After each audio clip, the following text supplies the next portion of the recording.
Ever heard of those tiny, forgotten towns scattered across America's heartland? The kind you only see on a map if you zoom way in. Well, Harmony Creek, nestled deep in the Appalachian Mountains, was one of those places. Okay? A town where everybody knew everybody, and the biggest news was usually the winner of the annual pumpkin pie contest. But last fall, that all changed.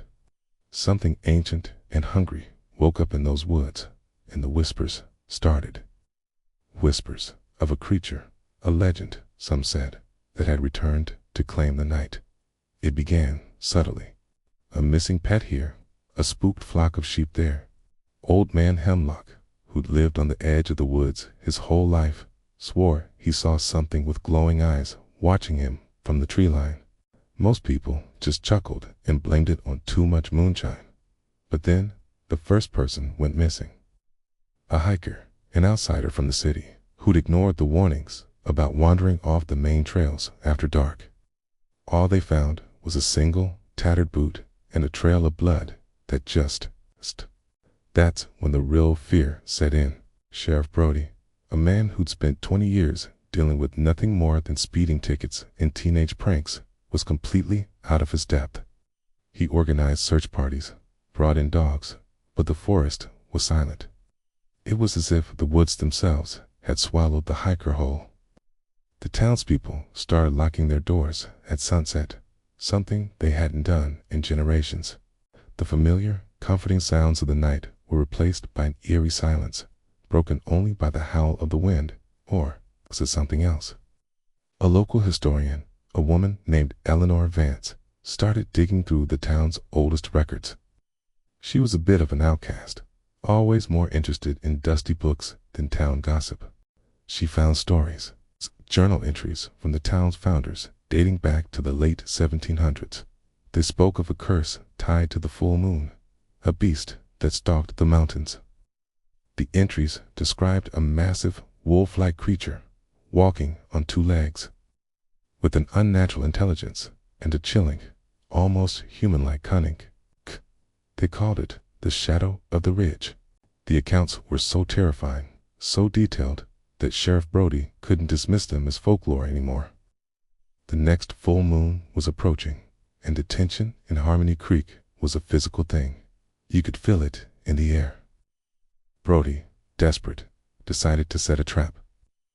He enlisted a few of the bravest local hunters, men who knew those woods like the back of their hands. They chose a clearing near where the hiker had vanished. They used a deer carcass as bait and positioned themselves in tree stands, armed with high-powered rifles and silver-laced bullets, just like the old legends suggested. Brody wasn't sure if he believed in the silver thing, but at this point, he was willing to try anything. As dusk settled, the forest grew unnaturally quiet. The usual chorus of insects and frogs went dead silent. The hunters waited, their knuckles white on their rifles. The moon, huge and white, climbed over the ridge, bathing the clearing in a ghostly light. Hours passed, nothing, just as they were about to call it a night, thinking it was all a wild goose chase. A twig snapped in the darkness. It was a sound so small, yet it echoed like a gunshot in the silence. From the shadows at the edge of the clearing, a figure emerged. It wasn't a bear, and it wasn't a man. It was something in between. It stood nearly 7 feet tall, covered in coarse, dark fur. Its body, a terrifying mix of man and wolf. Its eyes glowed with a faint, predatory yellow in the moonlight. It moved with a terrifying speed and grace, sniffing the air, its gaze sweeping the clearing. The hunters froze, their courage vanishing in the face of this impossible reality. This was the Shadow of the Ridge. One of the younger hunters, panicked, fired his rifle. The shot missed, echoing through the valley. The creature's head snapped towards the tree stand, a low, guttural growl rumbling from its chest. It wasn't the sound of an animal. It was filled with rage, with intelligence. Before anyone could react, it lunged, not at the bait, but straight towards the hunter who had fired.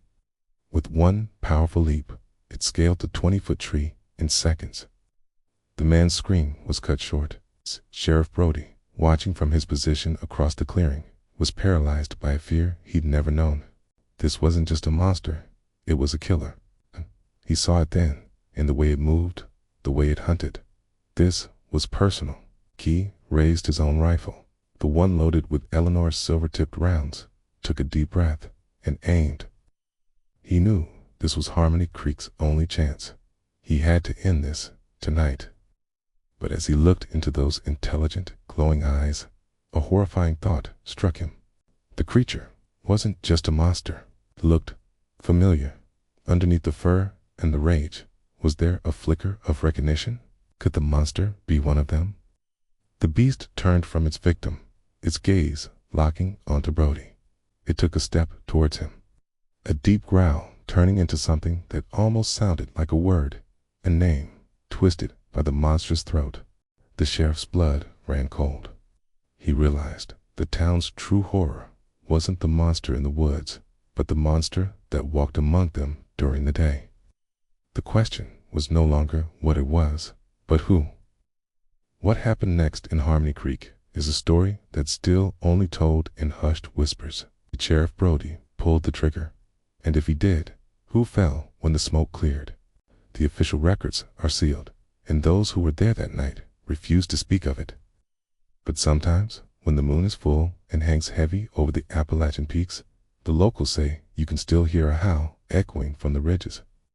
A howl that sounds less like a wolf and more like a man crying out in agony and loneliness. Maybe the beast was never truly vanquished. Maybe it's just waiting patiently for someone else to forget the old rules and wander off the path to the deep, dark woods of Harmony Creek.